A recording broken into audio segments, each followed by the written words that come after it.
Welcome back to the Triple Single podcast. We apologize for the long delay since the last episode. I was welcoming the birth of my first child. Kidding. We're all employed or in school. Some of us both. So we got a lot going on. The frequency does not merit discussion at this point. Like, y'all kind of know what it is. We love doing this. We just don't get to do it as often as we want. But today, we're going to be getting into some end of regular season discussions.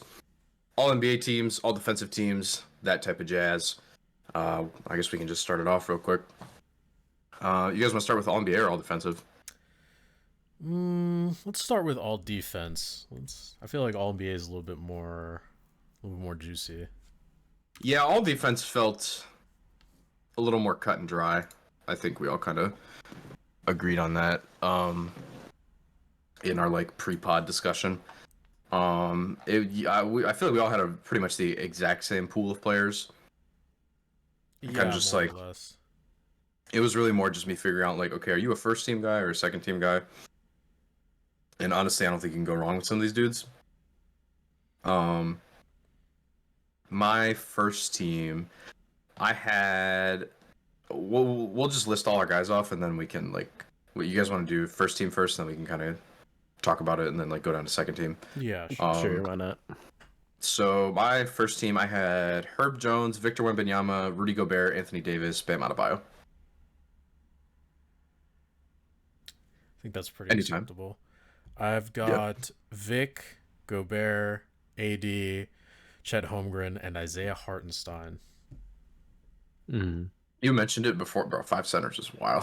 This positionless shit is really skewed, bro. It is, Yeah. but that's really gonna be like the future of these teams because, like when you remove the positions, guards generally almost never have like any place on first team. Like, there's just not enough ways to impact the game as a guard.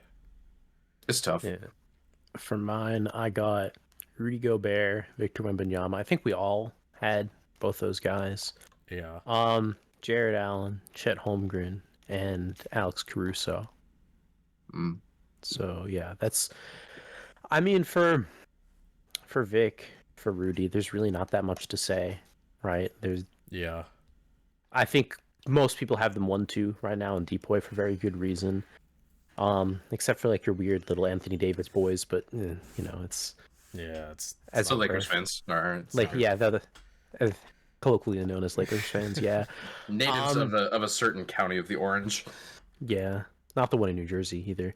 The thing is, like, AD has been very good. I think I have him on second team. He's like in the mix for me at least. But like, I'm just like, he's like on this vibe where people kind of attribute. I think Giannis had this for a while too, where he kind of like takes off during the regular season, like clearly isn't going as hard as he can, and people just kind of like make up the difference in their minds. You know what I mean? Like, there's nothing that you can really look at to tell you that Anthony Davis has been a top 3 defender or in the association this year. Like, nothing will really scream that at you. Like the Lakers defense with him on is like really aggressively average actually, and like his rim protector numbers are like very good but not great, and like the footprint is good but not great. Like, there's nothing there to me that indicates that he's you know, everyone knows how talented AD is, right? You know, he can be the best defensive player in the world in a pinch, and it just feels like he doesn't really do that often. So I felt like I had to leave him off. Yeah. I don't really disagree. AD was one of my close cuts. I mean, I think if not for a lot of injuries, he probably would have been on my second team, but we're missing Like I would OG? have had, maybe him, but I was thinking more like Embiid would have been on my first team. Oh yeah. I'd have Evan Mobley on first team. So Yeah. I mean, barring some of those guys like OG Anunoby, you know, there's a couple other guys in there maybe too, but yeah, I think given all that, I feel like there wasn't really that robust of a pool for first team. Like, I could maybe slide Herb Jones in here if I was like feeling a guard, like maybe Caruso or something, but overall, I think he sneaks in for me. Yeah, I get it. I have thoroughly enjoyed the versatility this season. I mean, we know what he is at the rim. We know what he is on the help side. Um, but I mean, 95th percentile in rim point save per 75, and also 62nd percentile in three pointers contested per 75. That's fourth amongst all bigs, and all the other bigs who you look at in that category, like who fit both or who contest that many threes. It's a lot of more like fours who play with fives, like Al Horford leads that metric. But no, I mean, he's just, the Lakers have they scramble a lot, and that wouldn't really work as well if AD wasn't able to switch as much, scramble, kind of erase stuff from the help side. I think he's just had a very complete season in that regard. That's what kind of put him on first team for me. The only real locks for first team I had was like Rudy, Vic, and Bam, and then the other couple like I could have put Herb on second and AC there. I could have put Anthony Davis on second and like Derek White. Like I deliberated about it for a while. I think it's very close. I think I just value Anthony Davis has done a lot of things really well this year. It's See, sure. for me, I think it's a philosophical thing then, because you said you have Bam as like a first team lock. I don't even know if I have him on here at all. And I think and not because I don't think he's good, but it's like in terms of like how much you're impacting stuff. I think it's like Bam is a very good defender, but I think in the regular season he struggles to be like just a total like fucking game wrecker, because he has so many things that he's like very good at, but there's like very few things that he's like, like game changing at, besides like I guess like switching for a big, but like even then it's not like you really want him on the opponent's best perimeter player. You're just okay with that. And that's kind of how I felt about AD, where it's like you're right, they are using him in more versatile situations, and that is cool and speaks to his ability as a player. But at the same time, like the fact that he can do all those things away from the rim doesn't take away from the fact that he's less effective out there than he would be at the rim. You know what I mean? And I mean, he's definitely better than Bam in that aspect, because Bam has never been an Anthony Davis level rim protector, not even really that close. And I've always kind of had a problem with that. AD is obviously much better, but again, it's like, I think that speaks to more how good the player is in terms of like a skill set thing, than more like how good they've been or how impactful they've been. Do you know what I mean? Right? No, I get you. yeah, I mean It's like a value versus goodness thing. So the maybe Bam AD is like Adebayo- better, but he's maybe not more valuable than like a Jared Allen to me.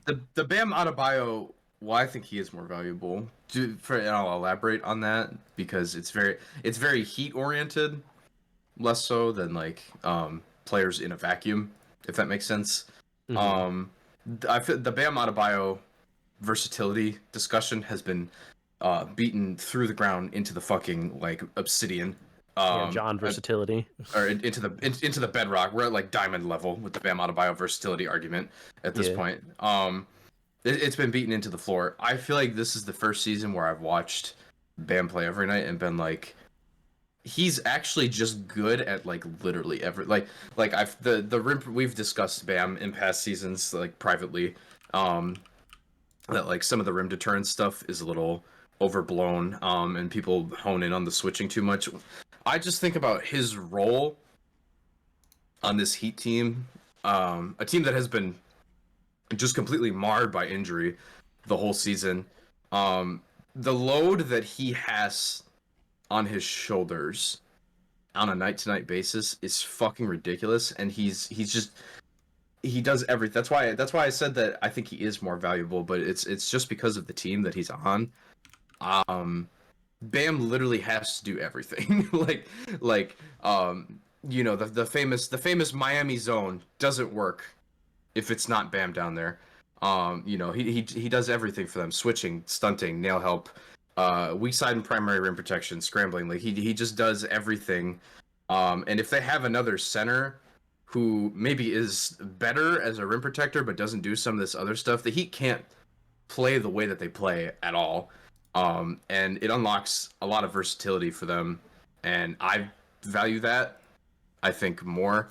I did have Jarrett Allen on second team, but I think I just value the context that Bam is in a little bit I more. will also say too, like you touched on the bigger load he's had this season, and I like totally agree with that. I think in previous seasons, a lot of stuff with the Heat defense kind of got default attributed to Bam, but this season especially with like Jimmy Butler taking a pretty large step back, Caleb Martin, not being quite as good defensively as he was last year. This Heat defense is like almost as good, if not just as good as they were last year, and he's really the only guy who's kind of like maintained or improved his level of play from last year defensively. So I can kind of see an argument for him on that end. I think this is his best season on defense. Yeah, I Right. think so too. And like, Well, and yeah, like like Jimmy really like was a stalwart defensively in recent years, but like this season he's just not been it. He's like super checked out, and we know how Jimmy is in the regular season, but like even for his standards, like this was a pretty down year defensively for him. well, yeah, and like think about schematically kind of how some of the stuff has had to change, with different personnel and stuff. Kyle Lowry was not this like savant defender, but like Kyle Lowry has great hands. Kyle Lowry is a guy who can keep the ball in front or get a rear view contest. Kyle Lowry is a guy who takes charges. Now we're asking Terry Rozier to do a lot of this stuff, and he's been working. I want to give Terry Rozier some credit that he's been working.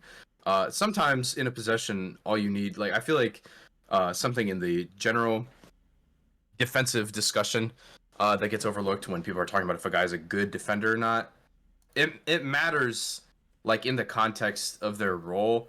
Okay, you're probably not the best at keeping the ball in front, but are you going to work hard enough to give Bam this extra half second where you're not just getting blown by, but you are working, and they might get past you, but like, are you going to give him this extra second to half second to rotate? And Terry Rozier's not the greatest at that, but he's working. But I digress.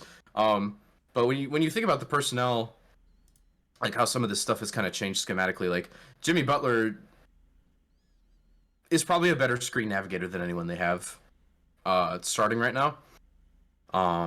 And so, some of these possessions where before maybe Jimmy could chase or maybe Jimmy just gets over the screen and it's just on Bam to contain, now turns into, okay, Bam, you're switching. And he's held up on a lot of those. So I just think that when I say he has to do more every night, that type of stuff is what I mean, where it's like, okay, before this was, okay, Bam's in a drop, he has to contain. Now it's, okay, now Bam is out on the perimeter, and he has to recover. So a lot of things have changed for him, and I just feel like he's met every challenge that he's had this year. So I feel pretty strongly that he should be on first team, but I understand. I know you value typically, like in a vacuum, more like just stalwart, like rim protecting bigs. Because I mean, it's valid. It's the easiest shot in basketball. It's the hardest to take away. I've been extremely impressed with everything I've seen from him this year.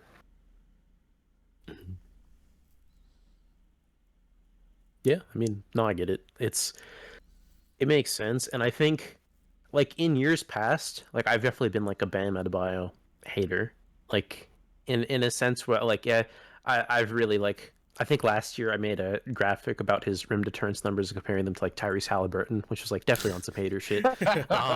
He's definitely not that anymore, but he wasn't really that to begin with. But now he's definitely not that. Now he's like really found his place among like other big men and not just like Yeah. being a larger forward who has rim duties. Like he's definitely anchored a lot better down there than in years past. I don't know. I guess. Yeah, yeah, to me, I value in terms of the things. I don't know if Jared Allen is a better defender than Bam Adebayo, for instance. I don't know if he's better, but it's more that in this regular season context where teams are, it's fucking Tuesday in February. Who do you trust to have like a bigger, swing on the defensive end? I'm gonna take, on average, the guy who is making you run away from the rim with your tail between your legs. That's kind of how I do things. No, I definitely get the sentiment. He's Yeah. just better at the one thing that is like really fucking important. So I Yeah, I it's totally it's really understand that important, sentiment. and especially during like a best of like one during the regular season context, it's not really something you play around. Like there's much to be said about like for instance how the Knicks treated him last year in the playoffs, making him go out and cover Randall on drives and force or making him be like a help side guy and just in general like taking him out of his comfort zone and kind of minimizing his impact that way, which is something that is a lot harder to do to a Bam Adebayo, Mm. obviously. Um, but it's I don't know. It in terms of like a regular season impact thing, I would rather go with like Jared Allen. So I think I have him first, and then what do our second teams look like? For me, I've got Bam, I've got Caruso, Derek White, Herb Jones, and then the last spot I had split between Giannis and Kawhi, but we mentioned before we started Jay McDaniels. I think he could get that spot too. I think that fifth Hmm. spot is like kind of in flux for me. Like I think there's like probably 5 or 6 guys who I would be okay with putting there as well. Hmm. Yeah, I feel like the end of this is a lot of uh philosophy, kind of what you value more. Like you didn't have Drew Holiday, I had Drew Holiday. Seth, did you have Drew? No, no, I had I honorable mention Drew.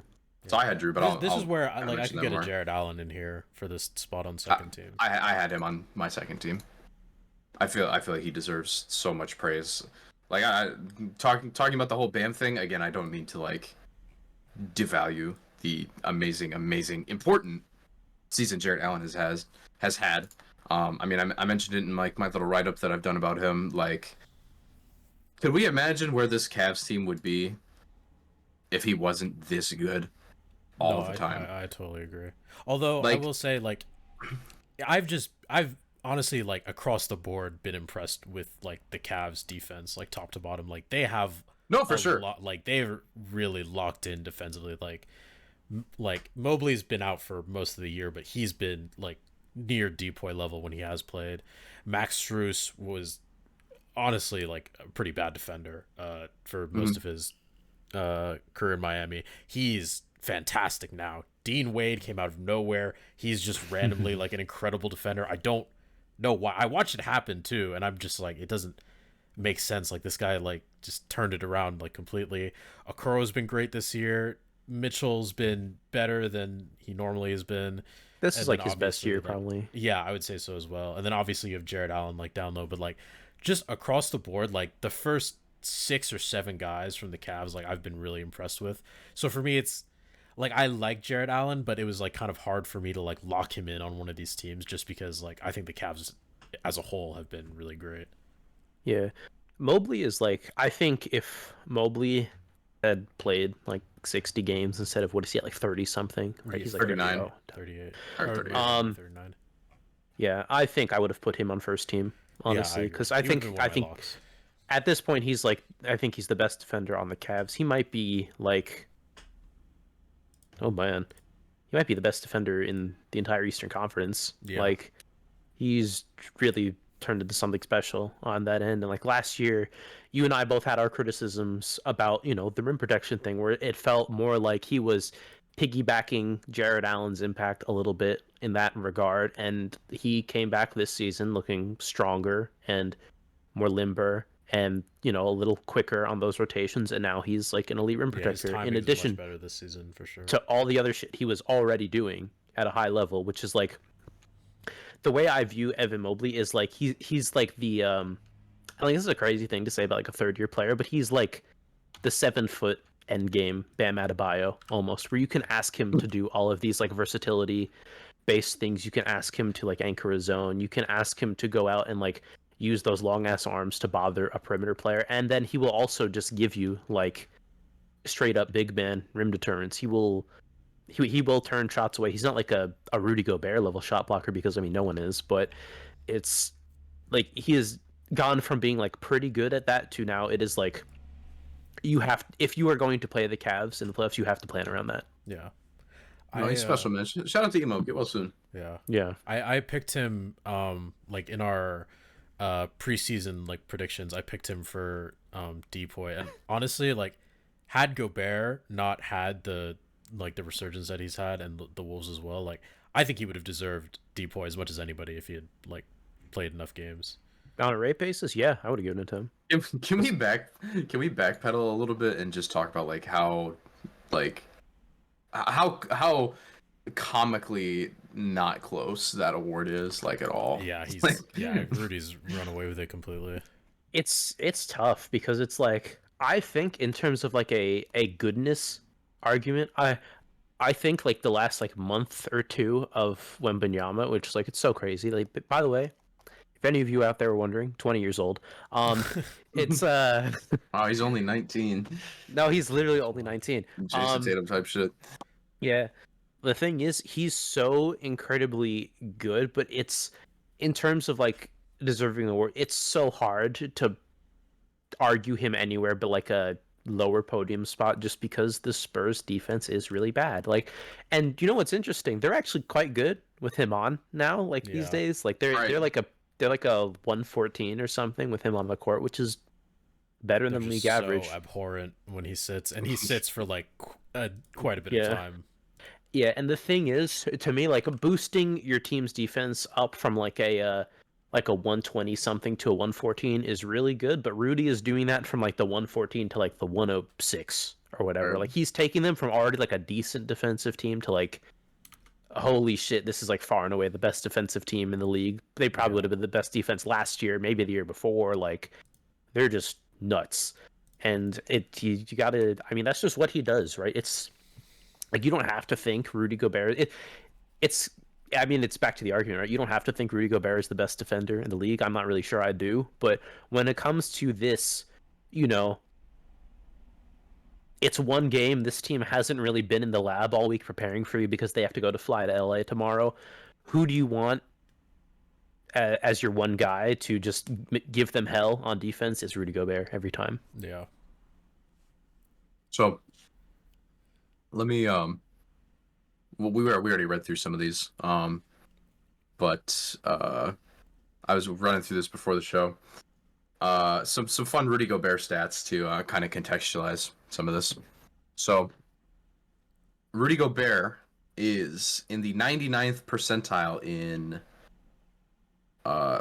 actually four stats. He's in the 99th percentile in four of the most common advanced defensive metrics in the league. He's the only player in that percentile for that many categories. 99th percentile in D. LeBron, rim defensive field goal percentage versus expected percentage, rim point save per 75, best player in the entire league in rim deterrence percentage. If you get to the rim, you are not shooting as much when Rudy is there. If you do, you're shooting worse, and it's getting blocked a lot. It's more than any other player in basketball. It's insane. This is his fourth consecutive year leading the league in rim deterrence percentage, by the way. He's just a big, like, he's just a turret down there. Like, Yeah. I actually in the write up I did for him, I described him as the mountainous rim deterrent golem of the best defense in the NBA. Like, Yeah. he's just so. It's so funny to just watch people drive into the lane and just like look away from him. Like, you get 2 feet in the paint and you just turn around and just go back where you came from. No, it's so funny. And the thing is too, like they're like the best defense in the league, but it's like they're not like just the best defense in the league. They are the best defense in the league by a matter of like several points of Right. defensive rating. Like the Celtics are second and they are closer to the Miami Heat who are ninth than they are to the Wolves. Right. Like it is that they're I mean, everyone else is like straight up gapped right now by this defense. Mhm. And that's Rudy Gobert. That's just what he does at this point. Like, hey man, you really can't say anything else about the way he does. Like, what is there to be said? You know? All right, I just wanted to backtrack to then give him some praise.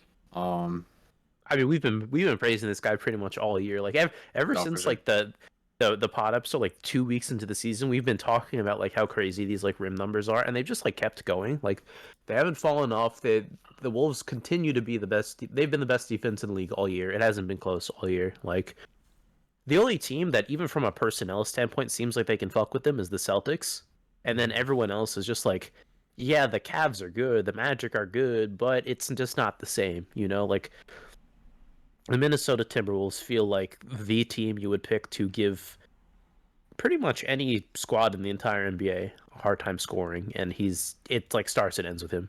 Mm-hmm. For sure. Yep. Should we go on to the second team, so we heard Bashiris, right? I forget Yeah. who went earlier. Yeah. Did Seth? Did you say your second team?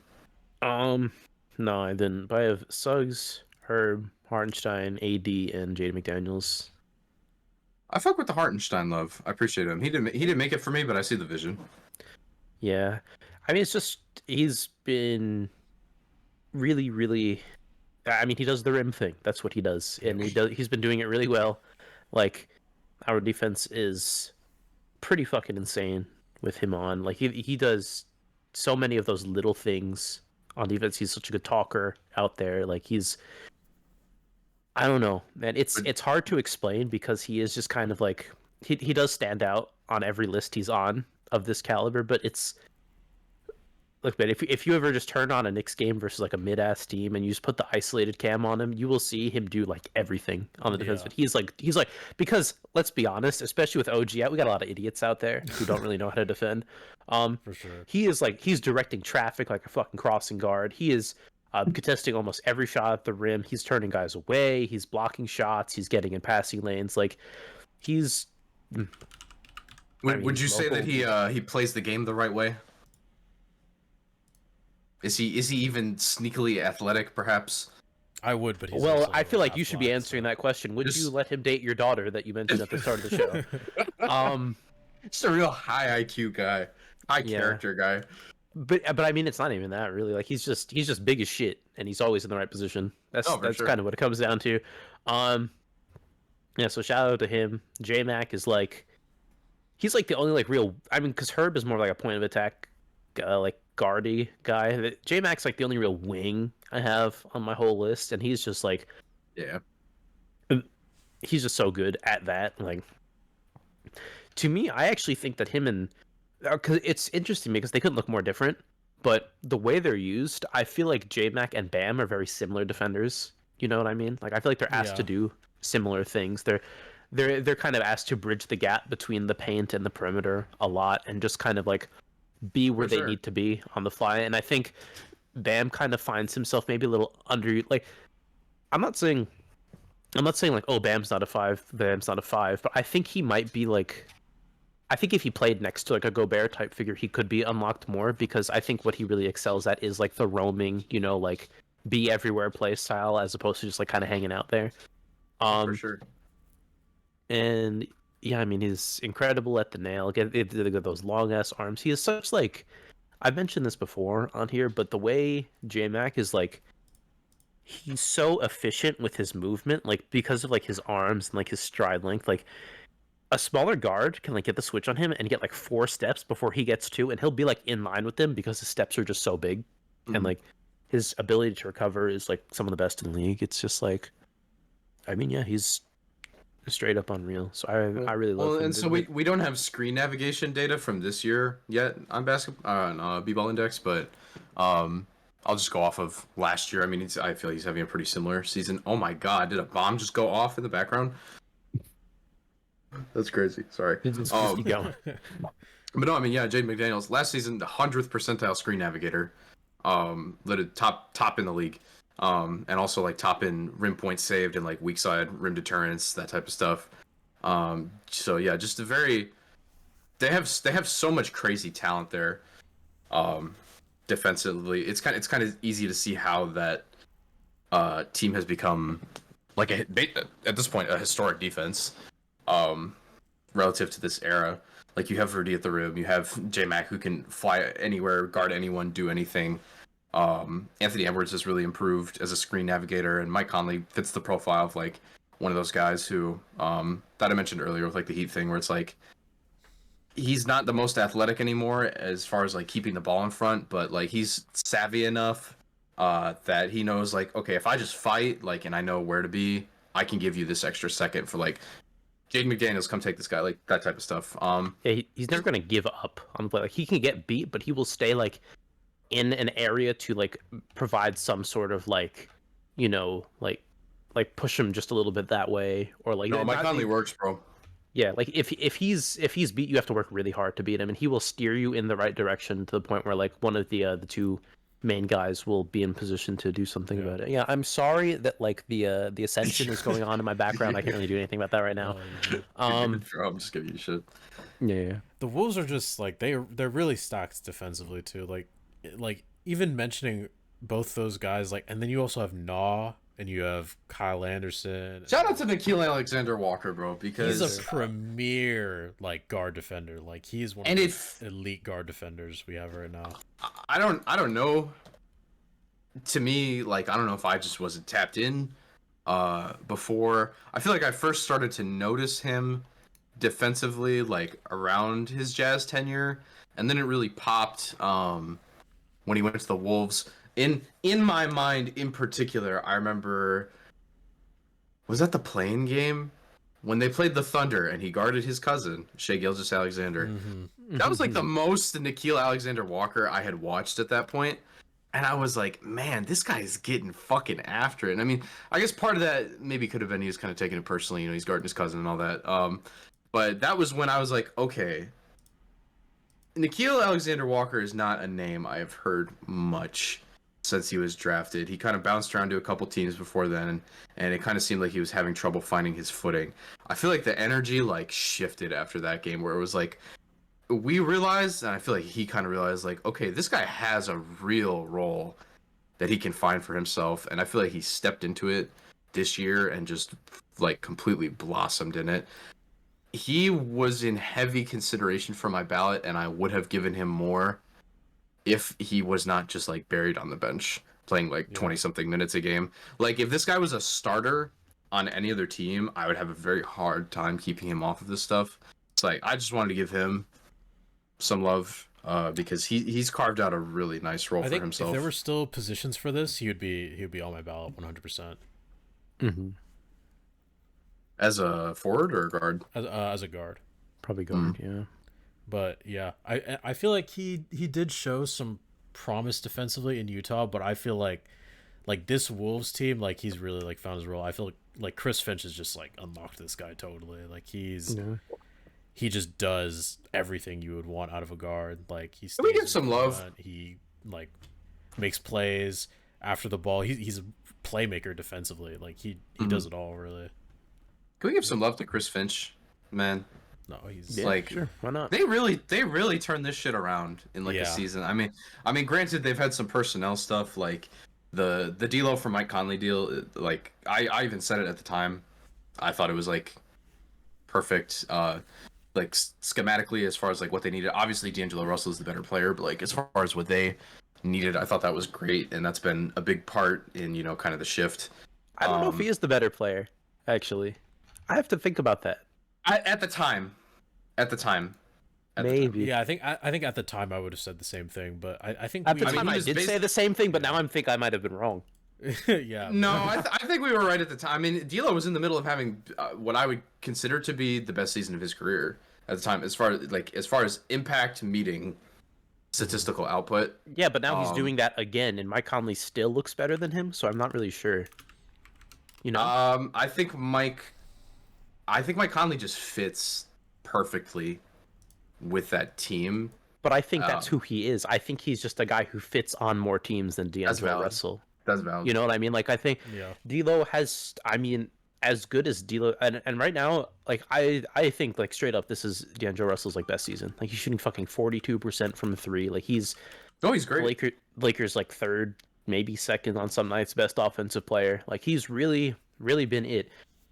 But, I mean, we kind of saw it last year when it, you know, and I don't want to be like the ha playoffs guy, but like it's not even that he was bad in the playoffs, that he was like difficult to put out Yeah, there. he was unplayable. They say was- D'Angelo Russell is still putting up shots after the game to this day.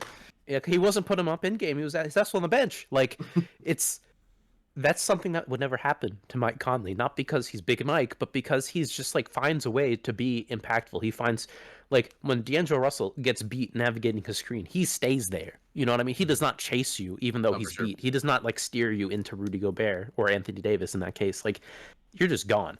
And like, he's so prone to like these just weird mistakes. And Mike Conley is so much more under control. You know, he's a much better like obviously neither of them are number one caliber on any team. Maybe not even on like a, I don't know, the best EuroLeague team. Maybe not, but like it. But it's not like about that. You know, these are both guys who are like the third or fourth best players on their teams, and I think Mike Conley's skill set is just so much more adaptable and so much more better suited for that because he's I know he's an excellent shooter. He's really crafty and careful with the ball. He's got I mean, he just makes good decision after good decision. He's not like you said, he's not a crazy defender anymore, but he is in the right positions. He does the right things. He talks out there. It's I don't know, like Yeah, he's never gonna quite have like those really big explosive games that like D'Lo's prone to, where he just like goes off for 30 or 40 on crazy shooting. But Mike Conley's never gonna be like the reason you lose a playoff series. Like Mike Conley to this point, Mike Conley's never been played off the floor. Like it's never happened. I don't think it's possible. So I actually don't think you can. yeah, I mean I know. he's like what 37 now.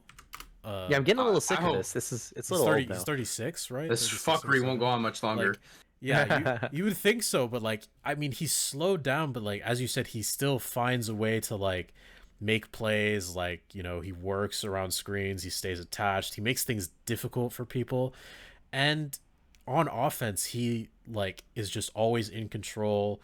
He keeps the pace of the game going well. Like, he's not running like elite offense or anything, but he's like, you know, making it happen enough to get by.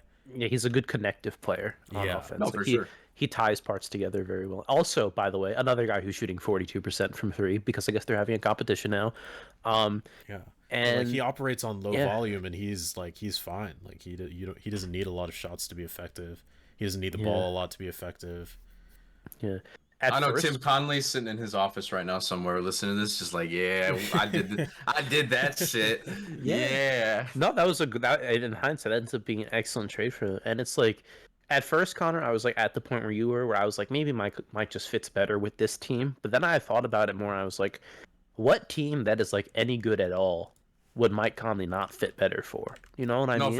for sure. Like the Celtics, Mike, easily, so easily. The Bucks, Mike. Sixers, Mike. Like the Knicks, Mike for sure. Oh my God, we would need him so badly. Yeah. Nuggets, Mike. Like the Wolves, only team, obviously Mike. The Thunder, Mike. Like or the only kind of team really that a D'Lo type player would be better suited for is a team that's like super devoid of like shot creation, like shot making talent, and just scoring overall. yeah, maybe the Orlando Magic. Listen, would Yeah, use- in which case, I was yeah, just like gonna a say. Magic So team actually, that doesn't have like any offensive talent really at the guard spot. Like they would be pretty nice with a D'Lo, and Mike would be good for them, but he doesn't really change the dynamic of what they're good at already. Like they kind of have the Mike Conley situation handled really, but they just like can't score like from the perimeter really. So like a D'Lo would be nice there. I'm happy you said Magic. I in that list. Okay, listen. Small leak. So I had originally planned on releasing some 2K content, but it got scrapped and where it's being reevaluated and such. But it was a series, like a long rebuild for a team, and at the trade deadline there, I was making trades for every team, or almost every team. And I did a 3-teamer and sent D'Lo to the Magic. I'm glad you said that. I'm glad you see the vision. So, sorry, small sidebar. Holy shit, we were talking about all defensive, and we just went on. But like a sorry, Shout out to Mike Conley. I Shout out to Mike I Conley. wanted to point this out too. Like I think maybe even like a Miami Heat team. Like I think like D'Lo would probably be a bit better suited than Conley would be. 'Cause, Yeah. like, they kind of already had a like Kyle Lowry from like 2 years ago is like close enough to today's Mike Conley. That like I don't know. I think a D'Lo kind of player would be a bit better suited. I mean, I guess that's what they were trying to do with Terry Rozier, but he sucks for some reason. They bought into it, man. The fool's gold. That fake ass season. I think that's the thing, though. I think in a system like the Heat's, I feel like a player like D'Lo might have a lot of problems. Might just like flop on his face like Rozier did, because Rozier was playing really well, and this is not his first time playing well. You know, like in 2022, Rozier had a pretty good season too. Not as good as D'Lo, but like in a That's similar enough true. era where you see the vision. But the Lakers are like not a team of like a Hornets caliber, where like, you know, like I feel like Is anyone really? yeah, Well, but like, I guess point being like D'Lo's team at least like wins more games than they lose, whereas like Mhm. Rozier was having like honestly like genuinely like a good scoring season, but like on like the worst possible team conceivable. So You guys think right now you swap D'Lo and Mike, the Lakers get better? The Lakers? Yeah, the Lakers. I mean no, not I think that it would be probably about the same. Like I don't think Mike really solves any of the main issues the Lakers have, which they have a lot of issues. I mean, certainly not. maybe in the that's the thing, sense right? I maybe think in the sense I think that the he's a Wolves would definitely guy. get worse, but I don't really see the Lakers getting particularly better. Maybe in the sense that he's a guy you can stagger with LeBron and AD, and let Austin Reeves play off the ball a little bit more with the second unit. And because I mean, let's be real. Like the Lakers on off with LeBron James and Anthony Davis is fucking awful, and like the team just visually looks like disgustingly bad when neither of them are on the floor. So I guess Mike Conley going there could maybe be like a patchwork for that kind of. I don't know. I have to think more about it. You guys want to hear my ballot? So anyway, Vince Yeah, Williams sure. Jr. Shout out to him. Yeah, shout out to Vince Williams. So second team, I had Alex Caruso, Jalen Suggs, Derek White, Drew Holiday, Jarrett Allen. I do want to key in on Drew Holiday just a little bit here because I have found the way that Joe Mazzulla has used him in his Celtics tenure to be supremely interesting. Most of his career, he's been known as like the best perimeter defender, the best, point of attack stopper, elite screen navigator, put him on the other team's best guard type stuff. He's just guarded everyone this year. There's multiple games where they'll just start him on a big and have Porzingis roaming, and he's holding it down there. They like to run this little like 2-1-2 zone where Drew plays the middle. And he can stop everything in the middle with his fast hands. He can take charges. You can't really post him up because he has such a low center of gravity and he's so strong. He's guarding guards, wings, and bigs this year and like starting possessions on a lot of these guys. And it's just unlocked like such a crazy level of scheme versatility for what the Celtics can do. It's been really interesting to watch because I mean pretty much his whole career he's really only been used as like a on-ball point of attack guy, and now it's like he kind of just gets to play like wherever he wants and be super disruptive. It's really interesting. You really only ever see like bigger wings get used like this, like it's like 6'8" like Jaden McDaniels types, or like a little larger, and he's 6'3" and he's doing all of it. And so I understand if you left him off, but like I said, I think I value versatility really highly, and that's just been a very fun like thought exercise watching him operate in the Celtics defense this year. I found in general, I feel like the Celtics have kind of just like had that luxury with their personnel where they can just like afford to not have Drew on the best player because they just Right. have Derek White and like even Jalen. Like, listen, I say a lot of bullshit about Jalen Brown in the past. This year he's been like much better defensively than he has Hey, the bro. last like 2.5 years.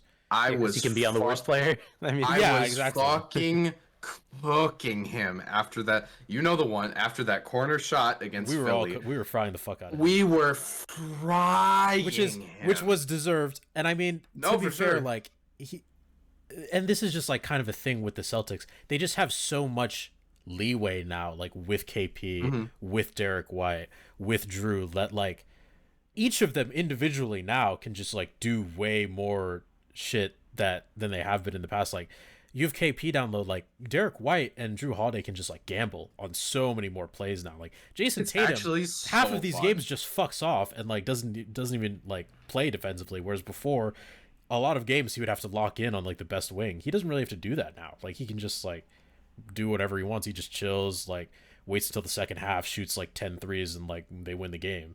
And yeah, Let's I do kind of like all of them for that role, but I mean, I don't really see. I don't think it's like a Drew Holiday thing. Like that's like the Celtics as a whole have kind of adopted this mentality where like they just play with just knowing that they're stacked. Like they just play with a lot more freedom than they have been previously. Well, no, and for sure they have a super special group in that regard. Like you have KP is no for sure. Like you have KP who's like this drop monster rim deterrent Leviathan, and then you have Derek White who's simultaneously one of the best perimeter defenders and also like the best. He's by far the best rim protecting and shot blocking guard in the league, and is just flat out one of the best. Like I mean, I can get into it a little bit more. 91st percentile in defensive versatility. This is Derek White in defensive versatility. 82nd percentile in rim point save per 75 as a guard is insane. 17th in the entire league in rim deterrence percentage as a guard. Like they and I mentioned all the stuff that Drew does. Like 17th. For those who don't know at home, lower is better on rim deterrence. Like for example, Rudy Gobert is 1%. It's just it's very they have such a fun group this year. It's special. It's special to watch. And the fact that they're not number one should speak more to how crazy the Wolves have been. Like I just said all that and Rudy Gobert is just like and they're behind by 2 entire points. Yeah, my shot block, like holy man. Yeah. I think honestly I know it's like really hip and like based to hate on Joe Mazzulla, but I think the way that he's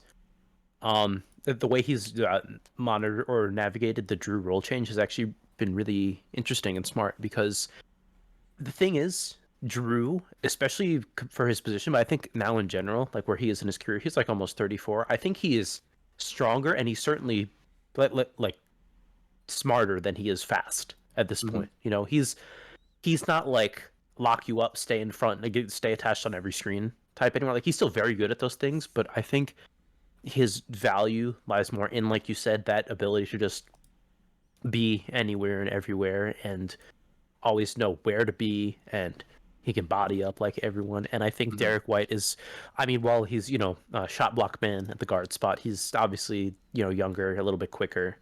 So I think allowing Drew to play more of that off guard stuff, I don't know if he'll ever necessarily be the Drew Holiday that can for 40 minutes a night just like stay in front of Trae Young. Like I don't know if that's who he is anymore, but I think he can still be a very like elite defensive player anyway because of everything else that he's good at, and I think the Celtics have done a really good job channeling that. Yeah, as much flack as Mazzulla gets for some of his decisions that people don't like, and as much discrediting as people do or will do by just saying that he has a crazy talented team around him and he doesn't really have to work that hard, I think you need to think a lot harder about the creativity that's being employed with these players. Like it would be really easy to just trot those 5 guys out there and play like super bog standard, but dude, they're getting weird with it, and it's unlocking stuff where like at the end of the day in the playoffs, you know, especially in a later round game in like the conference finals or the NBA finals, the way I think about it is that it's going to be close ideally for most of it. Teams are not going to give each other an inch. If you can find a gap for 2 to 3 minutes where you are playing a scheme that the other team can't identify or can't play against, that can win you an entire game and maybe an entire series. And the level of creativity that they have shown tells me that at some point in one of these series, we're going to get one of those 2 to 3 minutes in a close game where the other team just cannot play. And I just want everybody to remember that while we watch them down the stretch. Just remember all of this stuff from the regular season, because I promise you, it's so interesting to watch. So interesting. For sure. Yeah, I mean, like, yeah, whatever you want to say about Missoula, like, 3 of the 5 Celtic starters are having their best seasons. Like Jalen Brown, Derek White, Yeah. and I would say Porzingis too. So And I mean I don't want to I have some issues with his offensive philosophies for sure, but defensively like I can't touch what this guy's doing. are you going to right say now. they shoot too many threes, perhaps? It's not that they shoot too many I'm not gonna get into it. It's a whole thing. Listen, It's, man, they're the best offense in the NBA, but I kind of No, lost. no, no, no, I'll, take I'll, it. I'll let him have it. You know, It's less about general threes. I said I'm not gonna talk about it, but I'm talking about it. It's less it's less about taking threes in general. It's more just getting downhill in in crunch time. Like I think you a know, little bit as a personnel thing, though. no for sure. Like I don't think that's exclusively him. I mean, how long have we been saying the dribble sidestep contested midi thing about like Tatum and Brown? It's like Yeah. that's like going on years at this point. It's not exclusively his fault, but I don't know. As a head coach, you can kind of draw some of that out of people, but I don't know. That's Yeah. it is what it is. Right. My bomb has been diffused. You guys want to talk about All NBA? Yeah. Well, let's go through some honorable mentions first. Just Oh yeah, because some of these dudes definitely deserve their love. My honorable mentions, I had SGA, Nikhil Alexander Walker, Vince Williams, Lou Dort, Kevin Durant, Jaden McDaniels, Jaren Jackson, Giannis, Brooke Lopez, Chet Holmgren, Isaiah Hartenstein. I kind of think you're bugging for not having Chet on the main 10, but that's fair. Let's see. Joel, games played. Gil Alexander Walker, minutes. Drew, he sucks. Giannis. Damn. Giannis is a coaster at this point. OG got hurt. Bam, talked about it. Kawhi, old. Vince Williams didn't play enough, but I love Vince Williams Jr. though. That's my guy. No, he's great. I love those type of stories. If you go in our server, by the way, I just want to say, if you look up Vince Williams and you sort by old, you will see in October of 2022, I said he was going to be something. And that was when he got drafted in the 2nd round. So I feel really good about that. My man. Yes, sir. All right, Bashiri. Yeah, I think we've more or less mentioned everybody as far as like close calls for me. I think the only other guy who I had in consideration for second team that I don't think we've mentioned at all was Zubac. For sure. I think defending the rim, Zubac has been as close to like a top center as you could ask as far as like guys who are not actually like the 5 like top centers. Like he's been like almost as good as like the most elite guys defending the rim. He just missed it for me, but like he's the only other guy I would have here potentially. No, for sure. He was number 1 in I think it was it might have been defensive field goal percentage versus expected. He was the best in the entire league. I think Zubac has been great this season. Very good season. Just misses it for me, but yeah, I wouldn't be too mad at seeing him on second team. We have some friends that are really going to appreciate that you said that. Oh, man. Before we get into All NBA, we should preface. I get a lot of shit for that. Preface. Sorry. Preface this by saying, because of the new eligibility rules, stuff has gotten a little messed up. If you don't hear us mention someone, I promise we did not forget them. Please, please, please do not send a letter to my house covered in anthrax asking me why Donovan Mitchell is not on All NBA when I would have loved to put him there, but he was ruled out today or like yesterday. Can you send it to my house? I love getting mail. Or if it's Jimmy Butler, wild I'll as tell hell. you now he's shit and wouldn't make the team. So. Oh, man. Respect 40% 3-point shooter Jimmy Butler. Oh, okay. But All right. okay, if you don't hear us mention someone, they did not qualify. I promise you, I did not forget that Donovan Mitchell exists. Okay, Joel Okay. Embiid. Yeah, shout out. Yeah, man. Oh, that's silly me. Fuck, like, man. You forgot him, it would seem. All right, so I think at this point, most people are in the same boat where the first 4 spots of All NBA are the same Locks, guys, yeah. right? It's just very clearly Luka, SGA, Giannis, Jokic. Like, Yes. Yeah, like if you're a public service announcement, if you do not have one of those players on your All NBA first team, I know some very good doctors, very good lawyers. We'll find out what happened to you. But anyway, it's about the 5th spot. They just outlawed asbestos, so you know. help us Yeah. get on. Oh, big day. Who do you guys have for the 5th spot? I have Kevin Durant. I do as well, but the 5th spot was really close for me between man. KD and Kawhi. Yeah, I felt pretty strongly about. Oh, I think it was between him, Tatum, and KD, but I ultimately kind of went Kevin Durant. Yeah, it's definitely between those three. I ended He up did- going Kawhi. Go for it. I went Kawhi on that one. Yeah. Yeah. I mean, what is there? Interesting fact, by the way, Kawhi has missed fewer games than KD. Did you know gaming? And listen, bro, I'm. You guys have talked to me for a while. You know, I'm not like a huge Kawhi stan by any stretch of the imagination. He's been really fucking good this year. I don't know, 42% from three. We're talking pretty much identical efficiency to Kevin Durant, which whenever you're in that kind of conversation, you're in great company, obviously.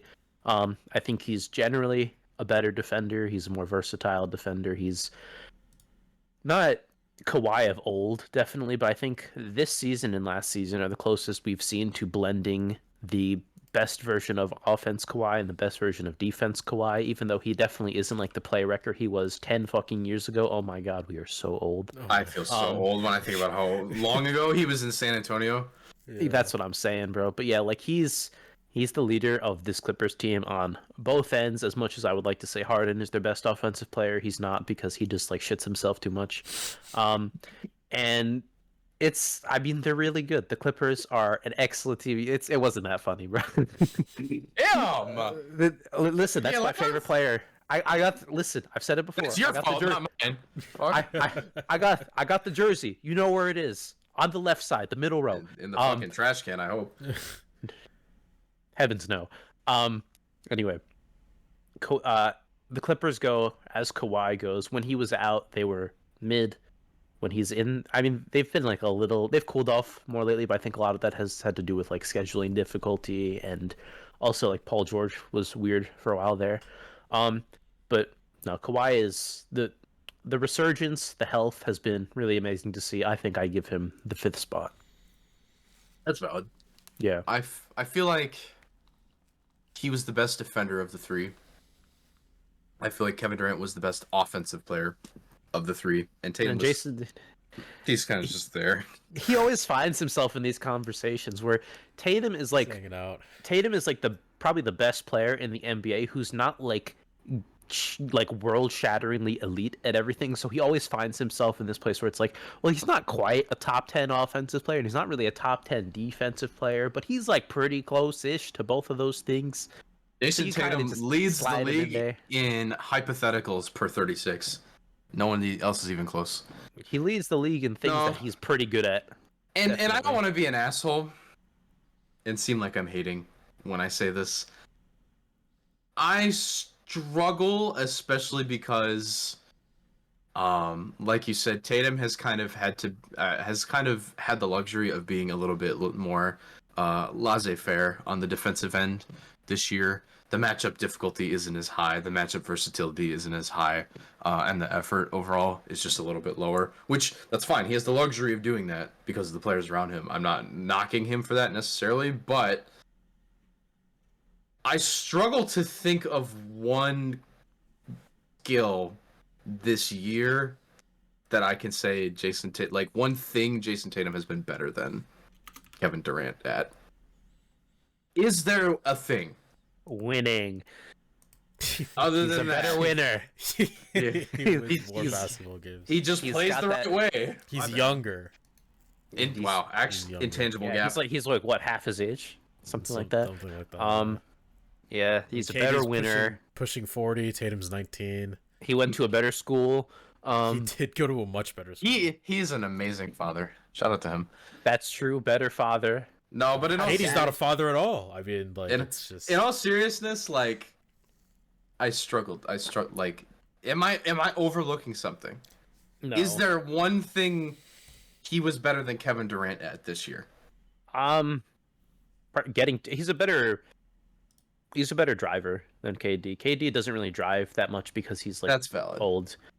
Tatum That definitely is has a much valid. easier time getting to the rim and creating off of that. Even if he's a worse passer / playmaker than KD, he's a better like drive and kick guy because he's faster and more athletic. He's stronger. He's uh he's like a better perimeter defender, even though KD's better on the help side. But they're like a lot of people, especially before like this most recent year, would be shocked if you said this to them. They're like pretty comparable as far as defensive impact goes. I think, like in my head anyway, like KD is a better defender than people give him credit for, and Tatum is a worse defender than people give him credit for. So I think they're kind of similar there. And yeah, I think KD is just a better offensive player. They're neither of them are on-ball gods, but Kevin Durant is like one of like the 5 or 10 best off-ball like hybrid players to ever live, and Tatum is not that. And that's why he made first team for me, because I do still think that Kawhi is the best defender out of all three of them. He is.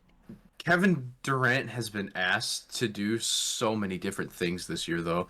Like, they're running all of these crazy lineups with, like, him at the 5, and he's just surrounded by, like, sometimes it's literally 4 guards. It's like Booker, Beal, Gordon, Allen, and him at the 5.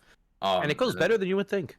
And then sometimes he's playing 4, and then sometimes he's playing like supersized lineups. It's limited minutes, but like of like Nurkic, him, and Bol. Like he's played a lot of different roles on that end this year, and he's been very like competent to like really good at pretty much all of them. And I just think he's been the better offensive player out of the 3 this year. Fun fact about Kawhi that I did hear from JJ Redick's podcast a couple weeks ago in regards to you talking about the efficiency. His 3-point shot, I think he was talking to Tim Legler, and Tim Legler said to him that he has the lowest variation on the arc of his jump shot of any player in the league this season. It's basically his jump shot is literally within like a few degrees every single time. It's like the most robotic. It's the most robotic motion. I'd have to go back. He said and the word. listen. He said the word. Oh, fuck off, man.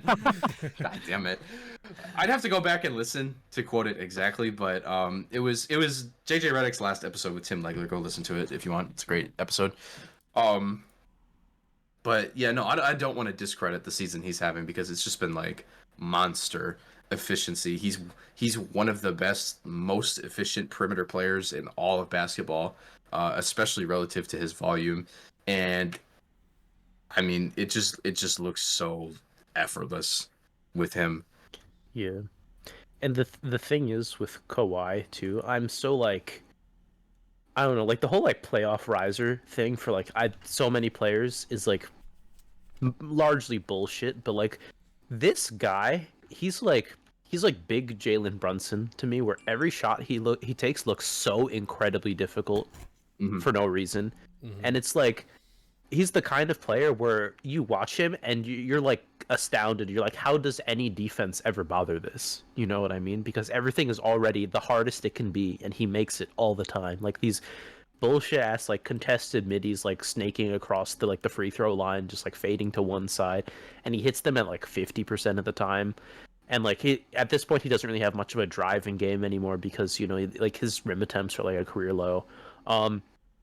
And it hasn't really affected his efficiency like at all. And like he's always been a very good connected passer ever since like his last days in San Antonio.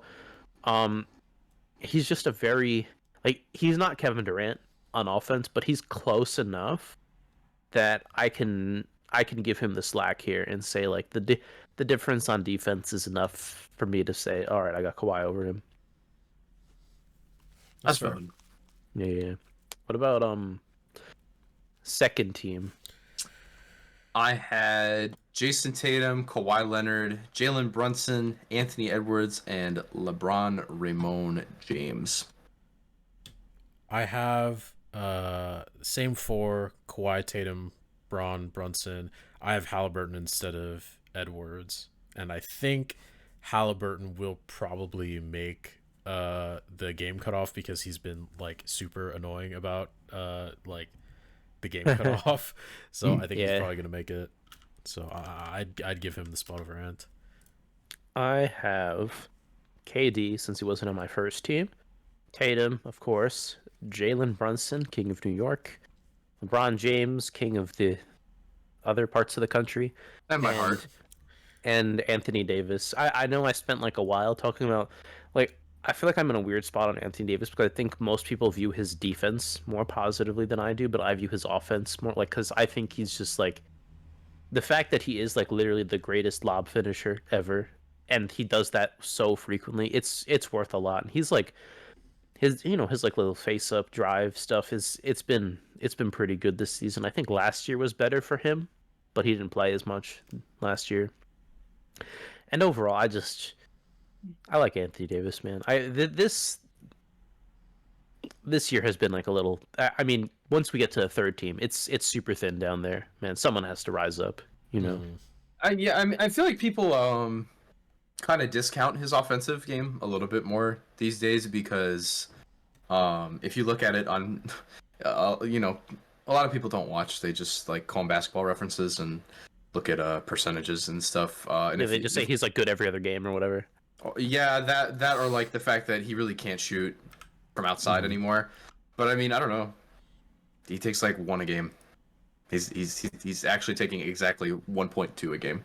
And like, yeah, he's not that efficient on them anymore, but like he's cut a lot of those out, and a lot of those have now turned into, okay, I'm gonna get it in the middle of the floor, and like I'm just gonna face up and drill this in your face. Pause, or like, or like a lot of lobs. Like, I don't know. I feel like people have discounted his offense just because of the 3-point shot going down. Like that was always a huge advantage of him, was being like kind of like a pseudo stretch big, but I just want people to realize like what a fucking freak this guy is at and around the rim. Also, something that is worth noting, not like the biggest stretch of his game or the biggest strength of his game by any means, but worth mentioning all the same. Very randomly having a pretty good year, like passing the ball, which he normally doesn't do very much. Like he normally sure. AD is a little bit black holy, where if he's getting the ball, you are probably not getting it back in a position to do anything with it. But he's been, making a few more like lay down passes, like bounces to cutters or like kickouts when he gets doubled. Like he's been more intelligent with it this year, which has been nice to see because sure. God knows the Lakers need it. And I mean, yeah, he's one of those guys where he's, apart from shooting the three, he is going to do like pretty much every like small thing you need to do on offense. Like he will make like timely cuts, he will set good screens, he will make the correct pass even if it's not like the most creative pass, because that's not his role necessarily. And then he's just like great offensive rebounder. And I mean, of course, playing next to LeBron definitely helps this, but you throw it up there, he's gonna get it and he's gonna put it down. That's just what he does, and no one has ever.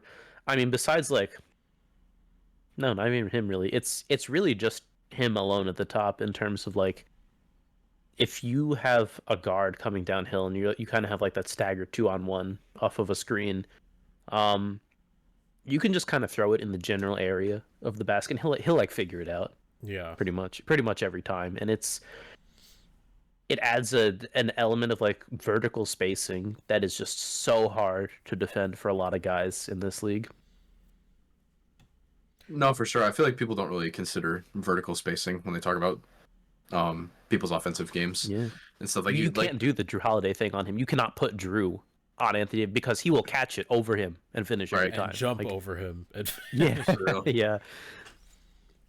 Yeah, I mean, at the end of the day, like AD is one of the best two-way guys like left in the league. Like a lot of guys in the league are like very like one or the other, especially now. Like we have a lot of like offense heavy guys at the top of the league, but like he's one of those guys who's like still his defense is excellent and like he's very dominant offensively like a lot of the time. So healthiest season since 17-18, potential to be the healthiest season of his career depending on how the rest of it goes.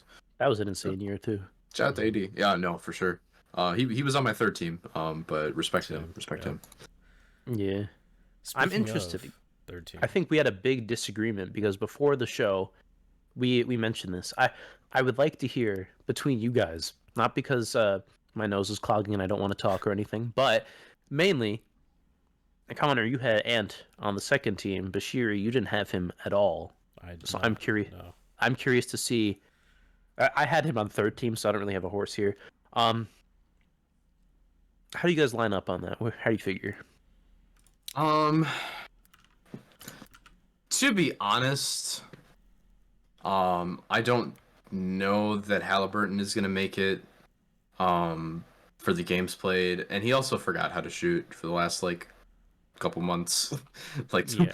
the splits are like way down. Like early on in the season, I was thinking he was probably gonna be like a lock for second team, and like before the SGA and Luka stuff, I was like, man, we could be looking at a first team appearance here, but whatever.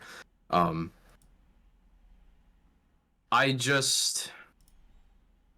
have been a very big Anthony Edwards fan for a long time.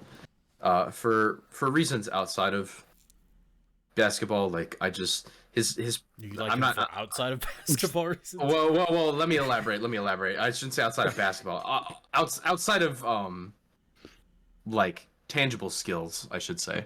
Right. He's got that aura. Send a video. Sorry. No, please, for all viewers, please do not send the video. No, please don't. Let me Oh man. put it this way, and I'm not factoring this into my case. I'm just elaborating more, like kind of how I've felt about him historically.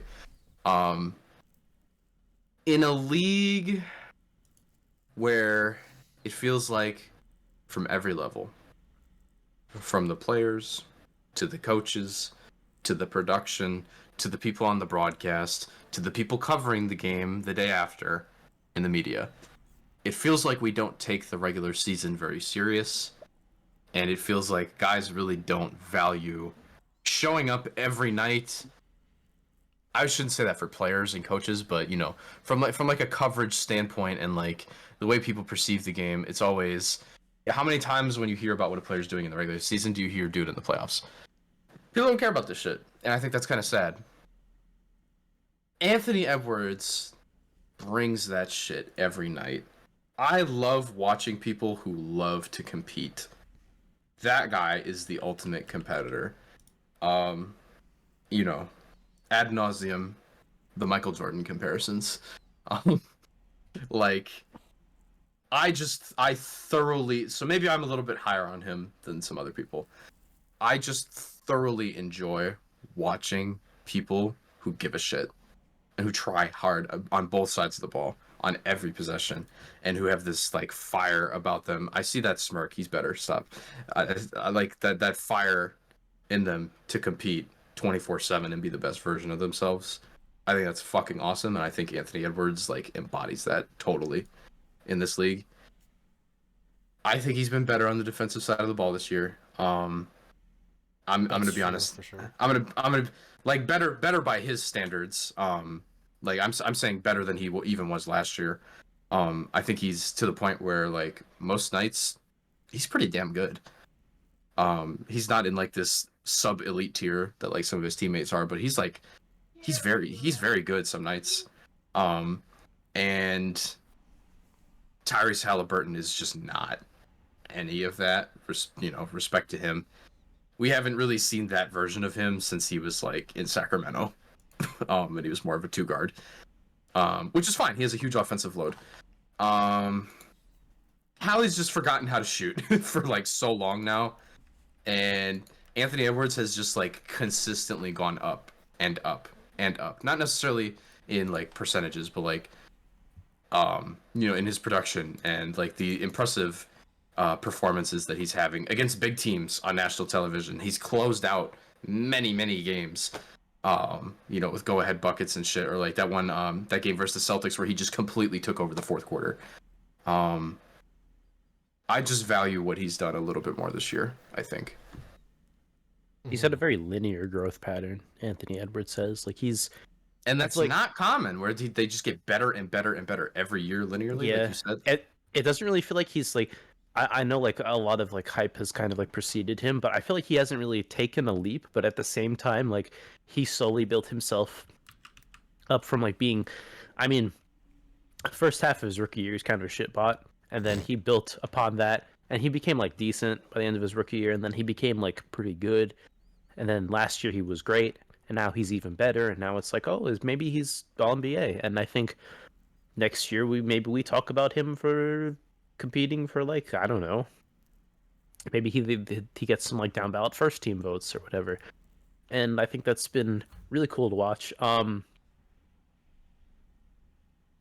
I hate every time his name is brought up next to Michael Jordan. We already have we already have our Michael Jordan. Please don't take that away from him. He doesn't have much else. I'm starting to get tired of Michael Jordan's name being brought up in general now. The discourse has devolved like so far. We're not getting into that shit, man. Just, I'm not. No, we are. I not. think we should all just like give it a rest. Like Yeah, I think we're good. let him rest easily. No one has ever come away from a conversation regarding 90s versus 2000s basketball and changed their mind. That has just never happened before. Or even learned anything. So Really. I'm not gonna try. Yeah, I think the thing about Ant to me is that as good as he is, and he is like very good now, I guess I just struggle to say that. It's weird because I'm still not sure he's the most important player on his own team, and That's valid. I have a hard like that. That's why I have him on third team with the other player who I think is in that conversation, that being Rudy Gobert, because I think the way it is right now, the Wolves are carried by their defense, and the defense is carried by Rudy. Ant is booing that offense a lot, especially now with Cat out, and he is putting in his work on defense, but he is not like. I'm not so certain that minus Ant Wolves are worse than the minus Rudy Wolves. They're pretty similar to me, and so in terms of impact, I rank them kind of similarly. I have him below AD, and I have them both as like, like fringe cuts for like All NBA third team. I have for my third team, I have Ant, Gobert, Curry, Halliburton, and there's one more spot that I'm really having a hard time with because it would have been Paul George, but he's kind of it's been a weird one for him lately. The Kings guys, I mean, first of all you have to decide which one and then decide if he's better than Paul George. Devin Booker's always good. It's tough. And I guess Damian Lillard is cool too, but he's again very very mercurial lately. I don't blame you. I couldn't get there. With he's who? Sorry. with Dame. Dame. He's had like just a lot of inconsistency issues throughout the season. That's my guy. I'll ride for him. He wasn't really even. Listen, man. If we're done with the '90s, we're done with Damian Lillard. You know what I'm saying? Oh my god. Okay. Why did okay. you have to say it? Okay, chill out on my guy. Chill out on my guy. That shit I will go to war for. I did not sit up here with a fucking watch around my neck, smoking a cigar, to turn tail and run at the first argument. It's tough. I don't think I would put Dame there. I think if I were to choose a Kings guy, I would probably choose Sabonis, even though I think Fox is better. I think Sabonis has. I mean, first of all, I don't think has Sabonis missed a game. I He don't know. No, he has not. Yeah, I mean that's. Oh. So I think like as like cliche as No, I that can think be, that definitely matters. Like I think that's really important. In term because I mean you're comparing like total accumulated value. I think Fox is a better player, but I think in terms of like the regular season setting, I think Sabonis has been more important to their offense, even though Fox has been. I have both of them. Who did I have that you guys didn't have? Curry. Yeah, it might be Steph. I had Steph. Sorry, continue. Who is on your third team? Do you have like 8 players? Well, I don't want to interrupt you. You can continue. Well, Oh, my bad. I'll hash it out afterwards. No, my bad. I really love Fox, but something weird that has been going on this year that I just don't understand how to parse it is he has been not De'Aaron Fox finishing at the rim, and that's his superpower. And I don't love that it's. Look, he's like Mr. Downhill. He's the Fox for a reason, not just because that's his name, because he's very quick. And thank you. I have a bit of an issue being like, oh yeah, he's all NBA him, whatever. When it's like, I don't know. The mid range has been worse, and his main thing, his main bag, where it's like he gets downhill with reckless abandon and finishes at the cup with the same efficiency as Luka Doncic. He's not really doing that anymore. He's getting to the rim less, and when he does get there, he's not like he's still at like 70, like high 60s%, which is incredibly good for a guard. But he used to be a fucking superhero at that shit. Like he was, I think last year he was scraping like 80%, which is genuinely unheard of. 80%, Which is unheard of for a guy that size. Like unbelievable. And he's just, it's not the same this year. And I think I'm the kind of guy where I value, like, especially considering his role in the offense as like the main handler, I value that like superhero shit more than I do the fact that he's like doing a lot better from three this year, because like he's been respectable, perhaps even good from three. I think he's been strictly good from. Remember yeah, that? you could remember say like he's been good. Or like the first month of the season when he was shooting like 44% from three, and he was shooting like 50% on pull-up threes on like 7 attempts a game. Even now he's at like 37, but it's like overall on offense his efficiency is just, it's down, and it's the rim thing, and I don't know, it's kind of tripping me out. So if I were to choose a Kings guy, it would probably be Sabonis. I'm not sure I want to put either of them. I think it's Ant, Curry, Halliburton, and Gobert are all going to make it. And my last spot, maybe Devin Booker, just because he's really good.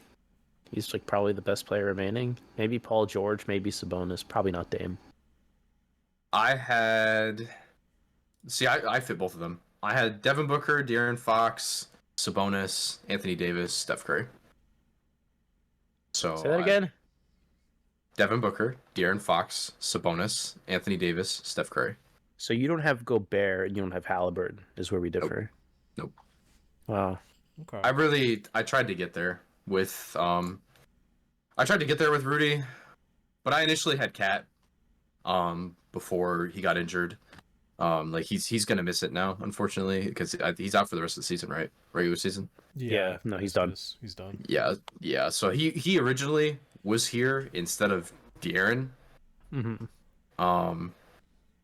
But yeah, I didn't really deliberate Hallie that much. For me, it was pretty much Fox or Rudy, and I leaned more towards Fox. I can see where you get along with Rudy. Mm-hmm. I just feel like I don't know. It's tough to explain. I get it. Guys, can I say something, by the way? Oh, sorry, no, go ahead, because I have a tangent, so you go. I was just gonna say, for me, like I don't have any of the Wolves players here. If I were to have one of the Wolves players here, it would be Gobert over Ant. Not particularly because like I think Rudy is like better, but when I consider what it is that makes their team good, it's what Rudy does and not really what Ant does. I think the Wolves have ways of replacing Ant's production and what he brings to the offense. They don't have, like, nobody has a way of replacing what Rudy Gobert does. Like, it's not possible. Can you replace what he's doing? What Anthony Edwards is doing? What Ant is doing? I mean, not that there's no one in the league that does it, but like, can they replace it now? Yeah, I mean, I think they could run like an efficient 27 points per game, mid to like a 15 to 20 rank offense without Anthony Edwards. Yeah, I think so. I guess in terms of the overall offensive rating, but like what he individually does, I mean, it doesn't need to be what he individually does, but I think they could put together. They could recreate Anthony Edwards in the aggregate.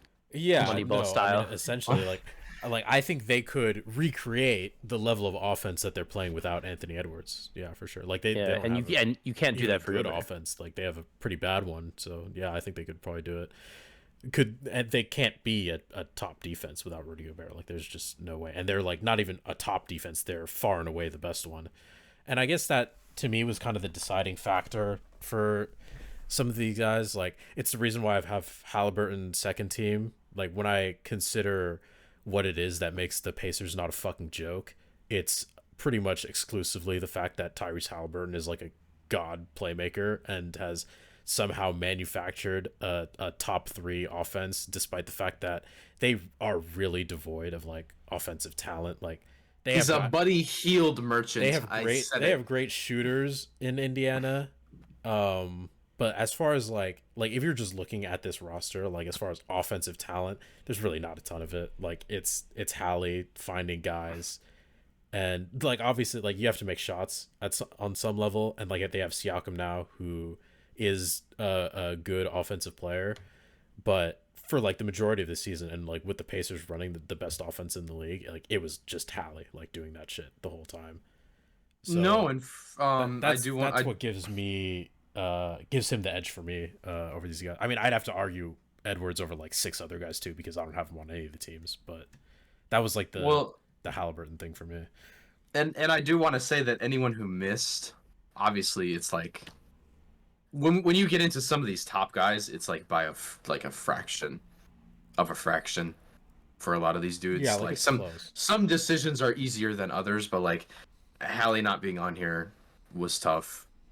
Leaving off Rudy is tough. I mean, there's a lot of dudes that got left off. Like that's just how it is. There's only 15 slots, especially now that it's positionless. Like in years past, there was dudes who would kind of make it, and it's like that's cool that he's getting love, but it's just because of the guard spots or stuff like that. Now that it's positionless, it's fucking tough. It's really tough. Yeah, like Edwards was a pretty narrow miss for me. Gobert was a very narrow miss. Like Gobert is probably like my 16th guy. Like I would maybe give him the spot over like Paul George potentially. Like I think that would be fine. Like they're narrow misses, and you know like it is what it is. I have a query. What's up? Season ends today at the 60-ish games played. The games requirement is inexplicably lifted for whatever reason. For one man only. Where does Joel Embiid go on your team? If he makes it at all. Taking into account like with just how many games he's like playing 34 games or whatever. Well, yeah, let's say the full season is these 68, 69, 67 games. Joel Embiid has played 34 of them. I mean, that's still where does he go on your team? He's second team. That's still like half the season, so I can't first team him. He's close to the first team, but I don't. It's probably just like the Kevin Durant treatment from like the last couple years, where he was playing like a little over half and would just get put on like second and third team. Yeah, he's probably second team. Yeah, I would also put him second team. I would think that's probably where I knock down AD to third. I would just put him over there. Yeah, I would probably. Yeah, it would be like I would move Hallie down third team, and then I would cut like Fox or Paul George or something. Yeah, I'd probably move Anthony Edwards down and cut De'Aaron. We have one more thing, I think. Do we have 2 more things? I hope it's only one. I don't know. I mean, we've been at it for a little while. Maybe we just save it. It's like a thing and a half. How long have we been at it? Hour and a half-ish? I kind of like what we covered. I kind of like what we covered today. I feel like we had a very nice, like, nuanced discussion. For sure. You know, about everything. True. I feel like we can kind of just blend some of this stuff into the next one. Yeah, next week or week after, we will tap back in with you guys on checks, notes, contender check-in, potential playoff matchups. Yeah, and we'll have like a better idea of like what the real matchups are going to be at that point as well. So yeah, for sure. All right. Well, if you watched this far, thank you very much. Appreciate you.